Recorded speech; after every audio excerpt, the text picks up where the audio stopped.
Exercise 3.1 question second क्या है? ये सेकंड क्वेश्चन के 3 पार्ट्स हैं। इसमें आपको क्या करना है, रेशोज़ को कंपेयर करके A1/A2, B1/B2, C1/C2 इनको कंपेयर करके पता लगाना है कि जो लीनियर इक्वेशंस है इंटरसेक्ट कर रही हैं किसी पॉइंट पर, या ये पैरेलल है या ये कंसिस्टेंट है। क्लियर? चलिए करते हैं। तो आपको देखिए ये 2 लीनियर इक्वेशंस गिवन है। तो x, ये जो फर्स्ट को देखो, फर्स्ट वाली लीनियर इक्वेशन को, x का जो कोफिशिएंट है वो A1 है और y का कोफिशिएंट है वो B1 है और ये 8 क्या है, कांस्टेंट टर्म C1। और ये जो सेकंड लीनियर इक्वेशन में x का कोफिशिएंट है A2 और y का कोफिशिएंट है B2 और -9 कांस्टेंट टर्म है। अब हम रेशोज़ फाइंड आउट करेंगे। A1/A2 क्या आएगा, A1 5 है और A2 7 है। B1/B2 क्या आएगा, -4/6 और C1/C2 क्या आ जाएगा, 8/-9। अब आप ये देखिए क्या A1 A2 और B1 B2 इक्वल है? नहीं, ये इक्वल नहीं है। A1/A2 not equal to B1/B2, equal नहीं है, ये दोनों इक्वल नहीं है। तो इसका दैट मीन्स क्या है, लाइन्स आर इंटरसेक्टिंग। ठीक है। सेकंड क्वेश्चन देखो, A1 क्या है, A1/A2। A1 क्या होता है, कोफिशिएंट ऑफ x। ये फर्स्ट लाइन में जो फर्स्ट इक्वेशन है इसमें x का कोफिशिएंट A1, y का कोफिशिएंट B1 और ये कांस्टेंट टर्म। सेकंड इक्वेशन में देखिए x का जो कोफिशिएंट है A2, y का कोफिशिएंट B2 और ये 24 क्या है, C2। तो A1/A2 क्या आएगा, 9/18। तो ये सिंप्लीफाई होके हो गया 1/2। B1/B2, B1 क्या है 3, B2 क्या है 6, तो आफ्टर सिंप्लीफिकेशन 1/2। C1/C2, तो ये क्या आ जाएगा 12/24, तो आफ्टर सिंप्लीफिकेशन 1/2। तो आप ये देख रहे हैं तीनों रेशो इक्वल है। A1/A2, B1/B2, C1/C2 तीनों इक्वल हैं। A1/A2 equal to B1/B2 equal to C1/C2। जब ये तीनों इक्वल है तो कौन सी लाइन है, लाइन ने क्या कर रही है, कोइंसाइड कर रही है।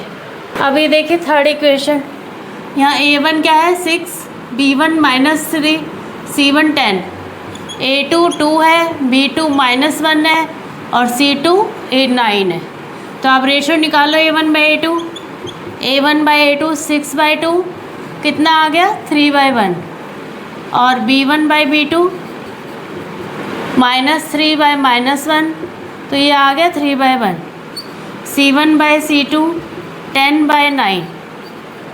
ठीक है। तो आप यहाँ देख रहे हैं कि A1/A2 और B1/B2 इक्वल है, ये दोनों रेशो इक्वल है, ये इक्वल नहीं है।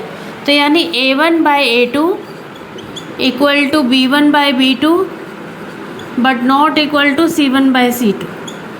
ठीक है। तो इस केस में क्या होती है, लाइनें पैरेलल होती हैं, लाइन्स आर पैरेलल। जो लाइन्स होंगी वो क्या होंगी, पैरेलल होंगी। ठीक है।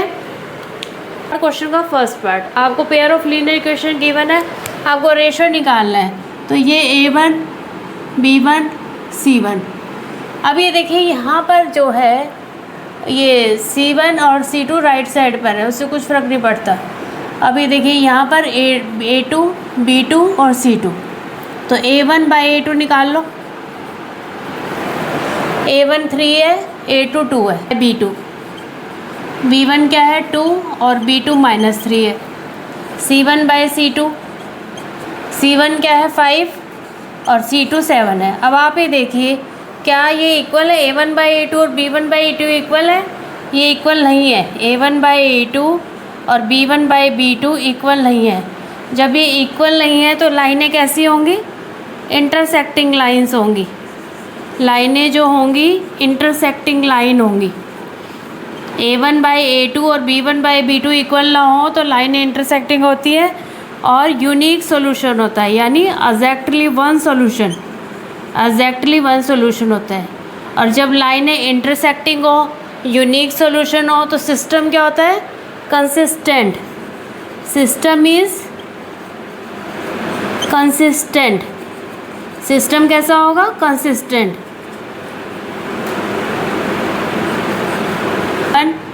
B1 C1, A2 B2 और C2। तो A1 बाई A2 निकालो। A1 2 है, B2 4 है। ये देखिए जो दो इक्वेशन है, जो फर्स्ट इक्वेशन है उसके कोफिशिएंट है A1 B1 और कांस्टेंट C1। सेकंड इक्वेशन में x का कोफिशिएंट A2, y का कोफिशिएंट B2 और ये कांस्टेंट टर्म C2। तो A1 बाई A2, A1 4 है, A1 2 है और A2 4 है। तो ये क्या आ जाएगा? 1/2। अब निकालो B1 by B2। B1 -3, B2 -6। तो -3 बाई -6 आफ्टर सिंप्लीफिकेशन क्या आ जाएगा? 1/2। C1 by C2। C1 क्या है? 8 और C2 क्या है? 9। तो ये तो ऐसे ही रहेगा। अब ये देखें यहाँ पर A1 बाई A2 और B1 बाई B2 इक्वल है और C1 बाई C2 इक्वल नहीं है। तो क्या लिखेंगे? A1 by A2 equal to B1 by B2 not equal to C1 by C2। तो ये इस कंडीशन में लाइंस कैसी होती हैं? लाइनें पैरेलल होती हैं। लाइनें पैरेलल होती हैं। जो ग्राफ ऑफ लीनियर इक्वेशन है वो स्ट्रेट लाइन होता है, तो लाइनें कैसी होती हैं? पैरेलल लाइंस होती हैं। और पैरेलल लाइन होती है तो क्या होता है? कोई सॉल्यूशन नहीं होता, नो सॉल्यूशन। और जब सॉल्यूशन ना हो तो सिस्टम क्या होता है? इनकंसिस्टेंट। तो सिस्टम इज इनकंसिस्टेंट।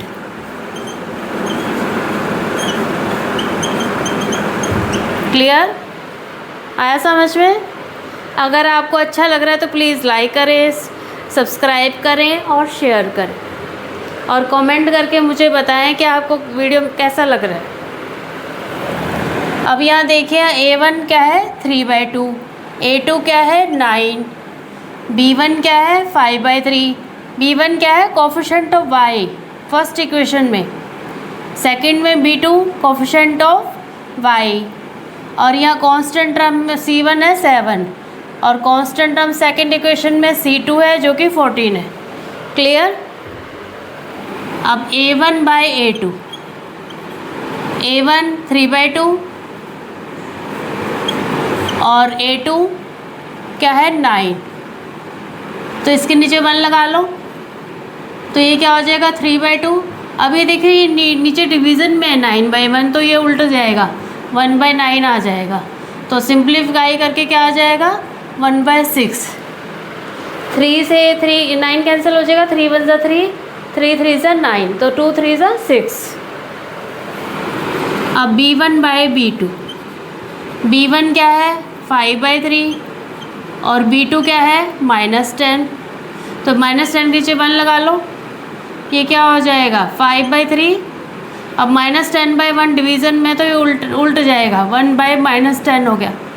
अभी देखो 5 1 ज़ा 5, 5 2 ज़ा 10, तो ये क्या आ गया? 1/-6।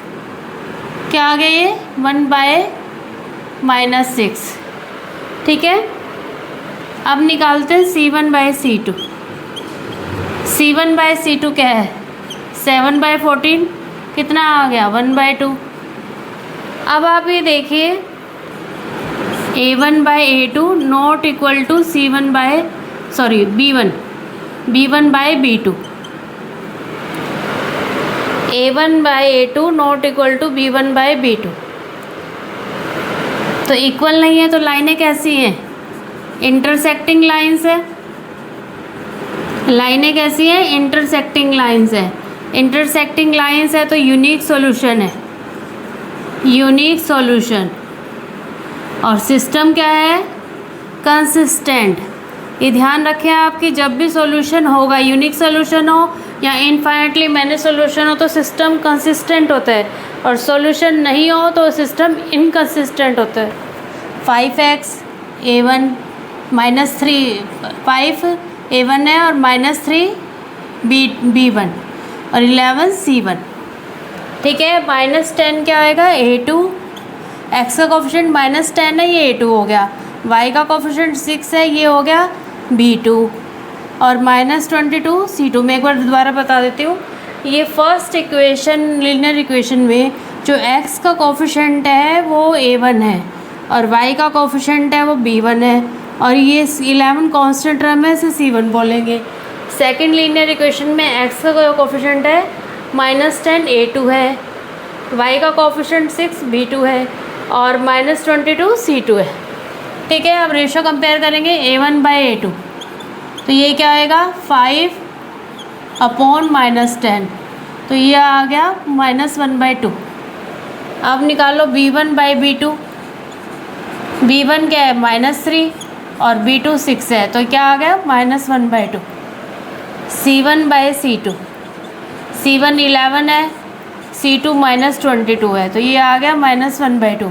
तीनों सेम है, तीनों रेशो सेम आ गए। a1a2/b1/b2, a1/a2 equal to b1/b2 equal to c1/c2, ये तीनों इक्वल है रेशो। तो जब तीनों रेशो इक्वल आ जाएं तो जो लाइनें होती हैं वो कोइंसिडेंट लाइंस होती हैं। ठीक है, और सॉल्यूशन क्या होते हैं, infinitely many solution, infinitely many solutions. और सिस्टम क्या हो जाएगा, जहाँ सॉल्यूशन है तो सिस्टम कंसिस्टेंट है, अगर सॉल्यूशन एग्जिस्ट करेगा सिस्टम कंसिस्टेंट है। लाइनें क्या है, कोइंसिडेंट लाइंस है, इनफाइनाइटली मैनी सॉल्यूशन है और कंसिस्टेंट है सिस्टम। अब यहाँ देखिए, यहाँ फर्स्ट लाइन में देखिए a1 क्या है 4/3, b1 क्या है 2, b1 क्या है कोफिशिएंट ऑफ y और 8 क्या है constant term c1। Second equation में देखिए x का कोफिशिएंट 2 है जिसे हम बोलेंगे a2, यहाँ y का कोफिशिएंट 3 है जिसे हम बोलेंगे b2 और 12 क्या है c2 कांस्टेंट टर्म।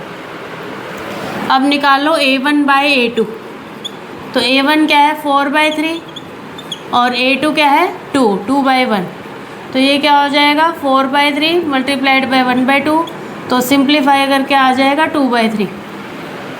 ठीक है, अब b1/b2, b1 क्या है 2 और b2 3, c1/c2, c1 क्या है 8 और ये c2 12 है, तो क्या आ गया 2/3। तो यहाँ a1/a2 2/3, b1/b2 2/3, c1/c2 2/3, तो ये तीनों रेशो इक्वल आ गए, तीनों रेशो इक्वल आ गए।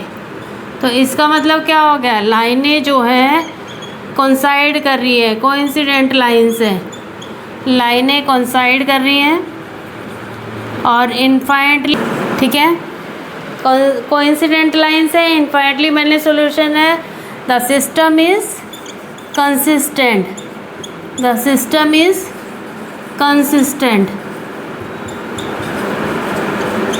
वीडियो कैसा लगा मुझे कमेंट करके ज़रूर बताएं। ठीक है, अब